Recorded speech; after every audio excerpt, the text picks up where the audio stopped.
Please can I have a volunteer to be a bride and a volunteer to be a groom?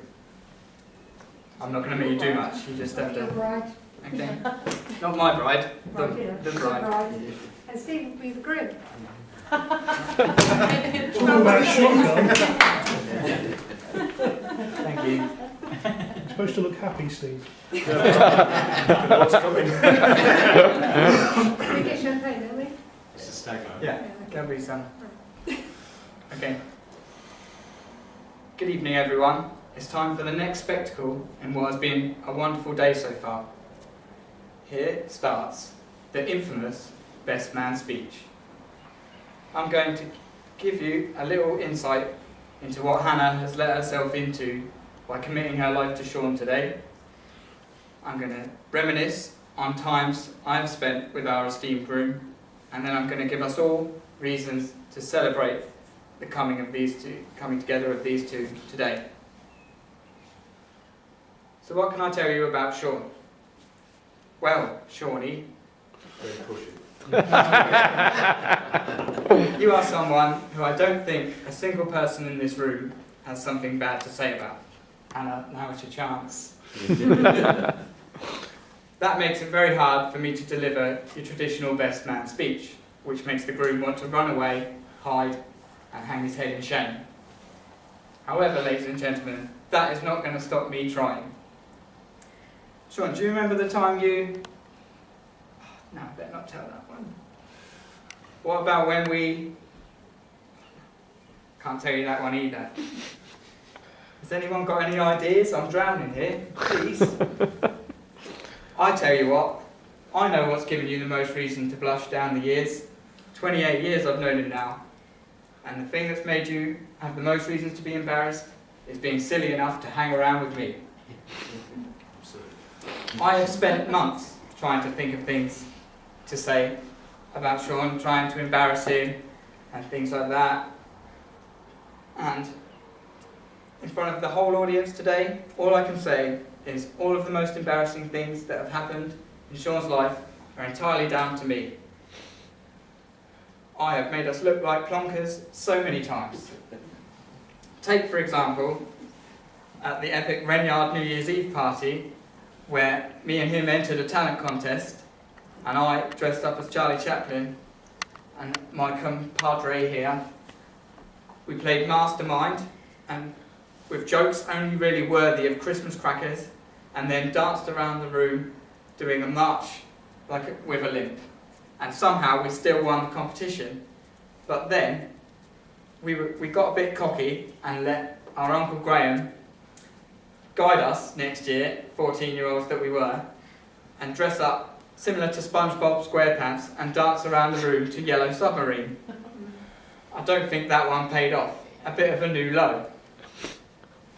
Then I started our careers by doing as much as we can to avoid delivering papers by taking all of the recycling out of the bin, putting all the papers at the bottom, and then we thought by alternating which set of parents' bins we put them in every fortnight that we'd get away with it. And I think we did until today. So, we've still got a hard working ethic, if anyone wants to employ us.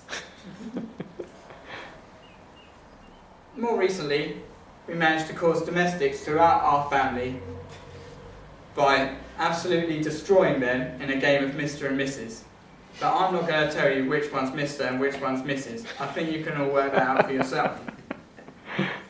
On your 24th birthday, we managed to persuade you to cover yourself in fluorescent paint, dance around Palmerston Road with a tutu on, even though you knew the whole time there was a camera there.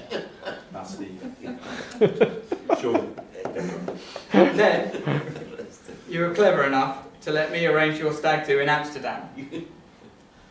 But, luckily, what happens in Amsterdam stays in Amsterdam. Other than E.T. losing his wallet, of course. You alright, Craig? You may have thought by now, ladies and gentlemen, that he would have learned his lesson. But no! He's let me speak to his entire friends and family on his wedding night. You must be mad. Honestly though, mate, I hope I have not embarrassed you too much down the years. and Hannah, I think you've got a lot to live up to.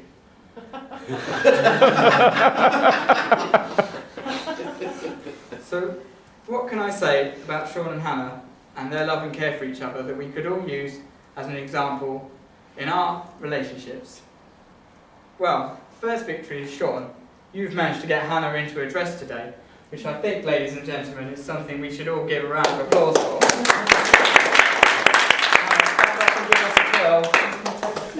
Doesn't she look absolutely stunning, everyone?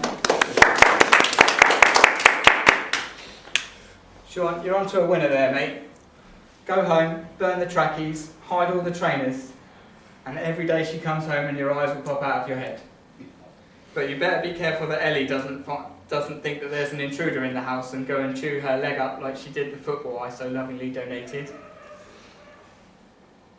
But seriously, ladies and gentlemen, these two really are a match made in heaven. I think they'll be with each other until they're in their hundreds, and Hannah is sat in the disabled section of Fratton Park, watching the football in her wheelchair, and Sean's walking the dog with his hovering mobility scooter. The reason I am so confident is my cousin is one of the best blokes you will ever meet. I had this confirmed to me by the Roberts clan when Hannah's brother Luke came up to me in Amsterdam and said, "I love Sean." I was a bit worried there was a competition on then. But he went on to say, "I don't think there's anyone in the world who is better for my sister." And I think we can all agree with that, can't we, ladies and gentlemen? Yeah.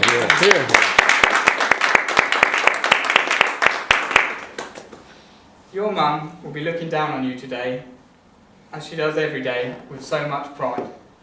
And I'd like to say in this moment, everyone, for us to raise our glasses for Carolyn and other loved ones who can't be with us here today. To Carolyn. Sean, you are my best mate, and I'm proud you've given me a chance to speak in front of everyone today and tell them how much of a legend you are. And with that, ladies and gentlemen, I call a toast to the bride and groom. Thank you, everyone, and have a great evening.